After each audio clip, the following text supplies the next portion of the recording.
মেরামতের ফলে আর কিছুটা স্বস্তি পাইলাম। এখন যদি আবার এই ধরনের বাড়ি যানবাহন চলে এই গ্রামীণ সড়ক বিধান মাঝে নাই, যেহেতু নাই তো আর কিছু গাড়ি কিছু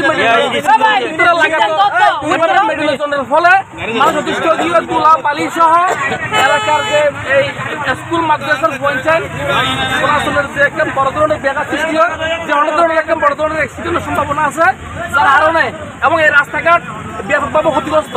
বর্ষাকাল বৃষ্টি হওয়ার সঙ্গে সঙ্গে আর এই গ্রামীণ সড়ক কথা কি সেই হিসাবে এলাকার মানুষের একটা দাবি উঠছে এই গাড়ির এই বাড়ি যানবাহনহীন এলাকার মধ্যে চলিলে আর ব্যাপক ক্ষতি হওয়ার যার কারণে ইন আপাতত বন্ধ করানো জরুরি। যদি ওরা যদি ভবিষ্যতে এই গাড়ি যদি আর মশলা যদি নিলে অসুবিধা নেই, গাড়ি লোজগই ভবিষ্যতে গাড়ি আইলে কিন্তু আবারও কিন্তু ব্যারিকেড করব।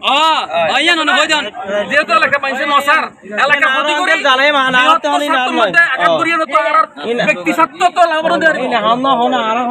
রাস্তা ভাঙি যার কই এবার মনে করেন যে গাড়ি লেগে মেডিলে যায় এ গাড়ি মানে এলে গাড়ি সই ফেলতে রুটি বানাই বলে কেঁচা রাস্তা, তাহলে রাস্তা মাঝতে সিঁড়ি যার কই, তাহলে সিঁড়ি যাওয়ার পরেও এটা গাড়ি দিলে আগে হয় মানা করানোর পরেও দেখি গেলে যায় এটা অত মিডিয়াটা অত অনবরত রাখি তারা বন্ধ না করে। গাড়িগুলি কার আন্ডারে যায়? গাড়ি হার আন্ডারে তো আর জানিবার বিষয় নয়, আর জানিবার বিষয় গাড়ি আনতে জানি হারিব, ছোট গাড়ি লে যাওয়া এত বড় গাড়ি লে জানি হারিব।